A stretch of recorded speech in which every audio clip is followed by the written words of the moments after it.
giờ xử lý nó như nào chị Đại? Mày vẫn chip con người của nó.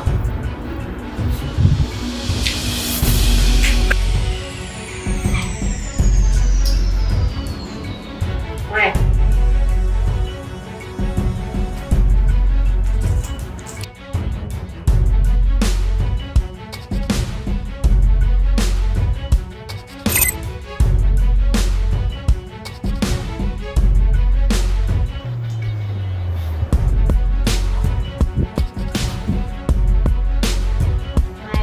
đi tiêu diệt con chết đi cho tao.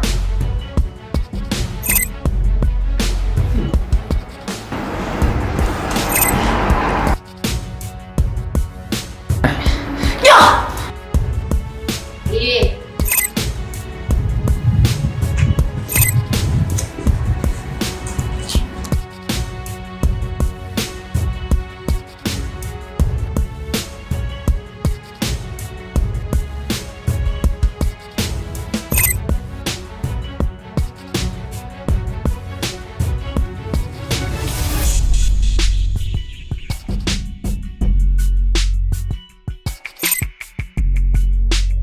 Cái đi. Mà cậu đi đâu? Tớ gọi cậu mãi không được.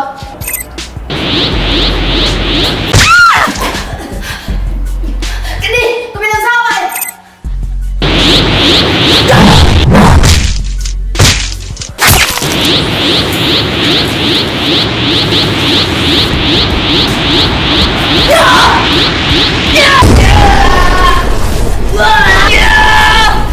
Cái gì? Cậu bình tĩnh lại đi.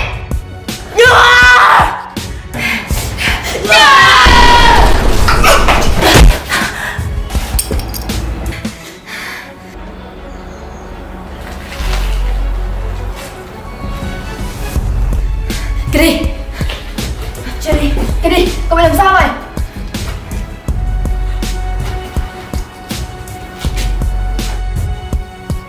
Là chip. Cậu đã bị ai điều khiển vậy?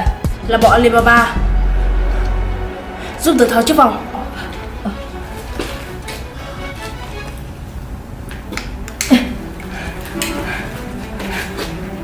Jenny, chúng ta phải tiêu diệt bọn chúng rồi. Đi thôi cái đi.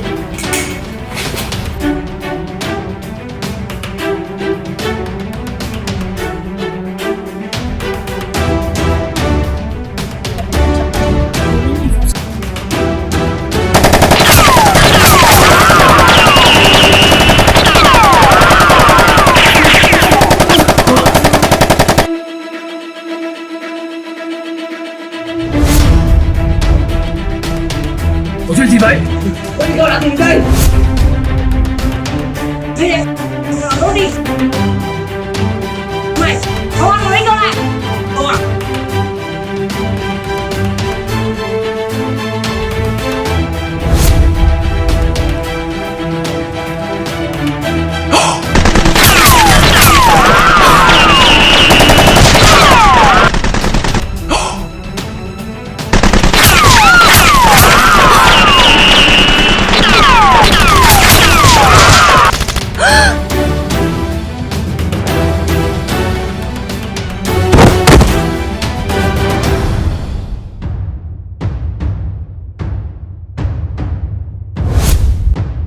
Đi đây.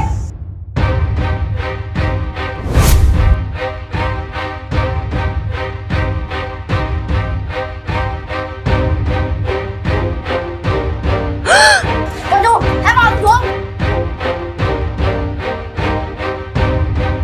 Đúng lại. Các cùng một tiến đến đây. Giết chết ông ta. Các cô làm một cái gì đấy? Đừng cứ mạng ông ta. Thì hãy để chúng tôi được ở đây.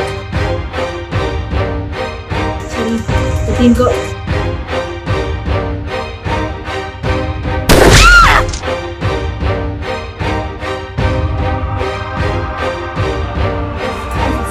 Sao không? Tôi không sao, tôi vẫn ổn. Làm tốt lắm. Thế còn vợ con tôi thì sao? Không yên tâm, việc của chúng tôi đã cứu vợ con ông rồi. Cảm ơn các cô.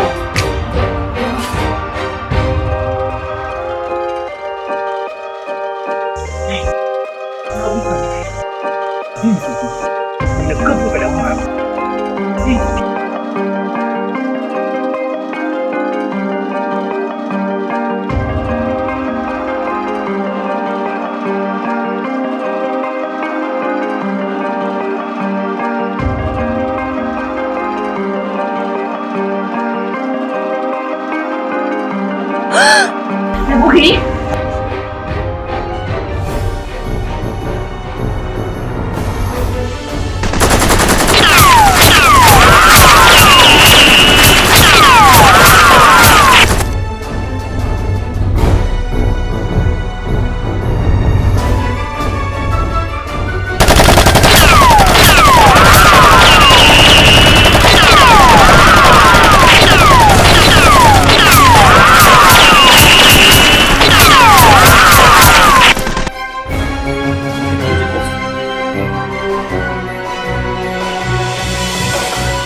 Okay.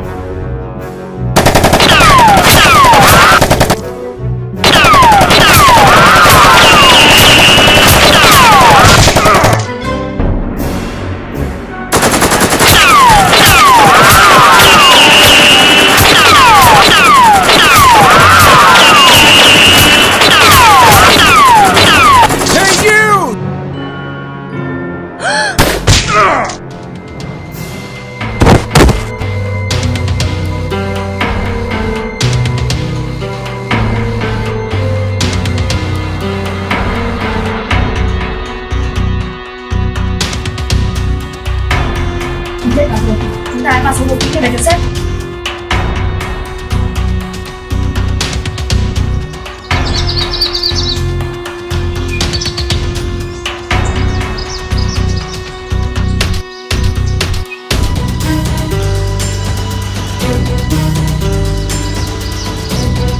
Let's go!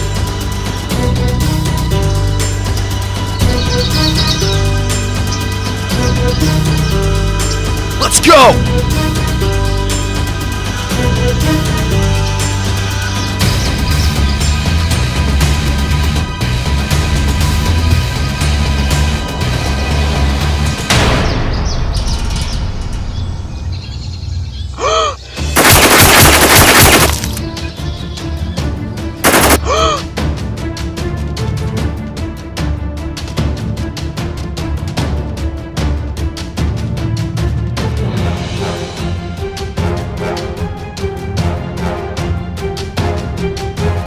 Bắt đầu, anh ngồi ra đây, lập tức tha mạng cho mày.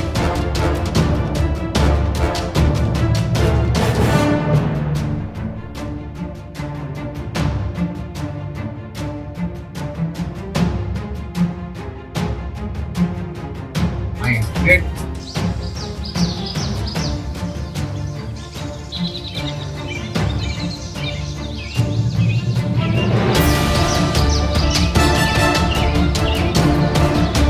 Nào.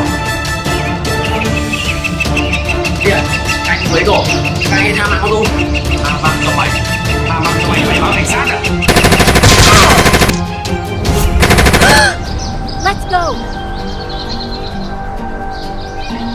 Let's go!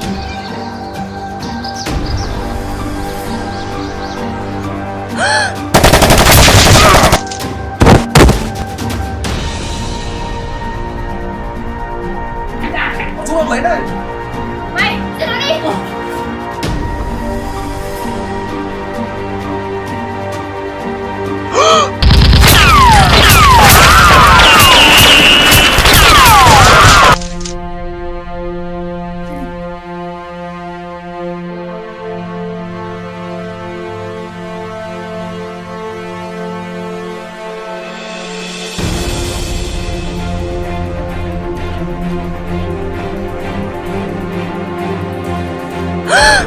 Wait.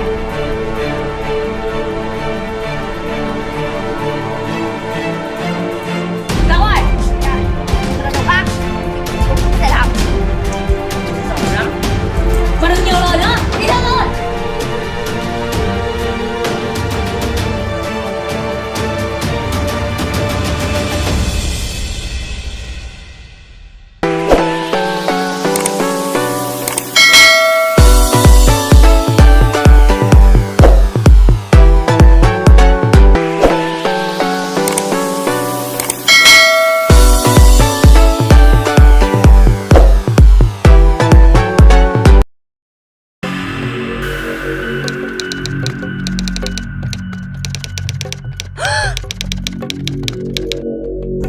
Sẽ đến ngay. Chúng mày chắc chắn sẽ thực hiện đúng lời hứa chứ. Thì mày có muốn cứu bạn mày không? Mày tin hay không? Tùy mày. Được. Em đi. Có ai tin là tớ.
được làm. Nào, quay hả bạn nó ra được chưa? Mày, cửa từ trong nào? Đó. Tao đã được giao dịch.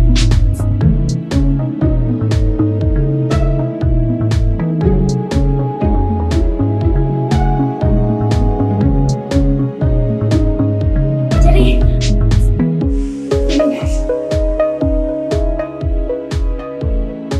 Bây giờ mày có thể đi được rồi.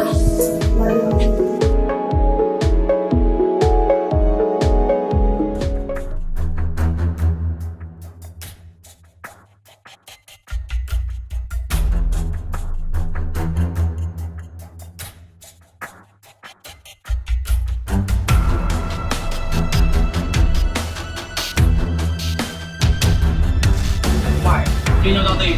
Vâng.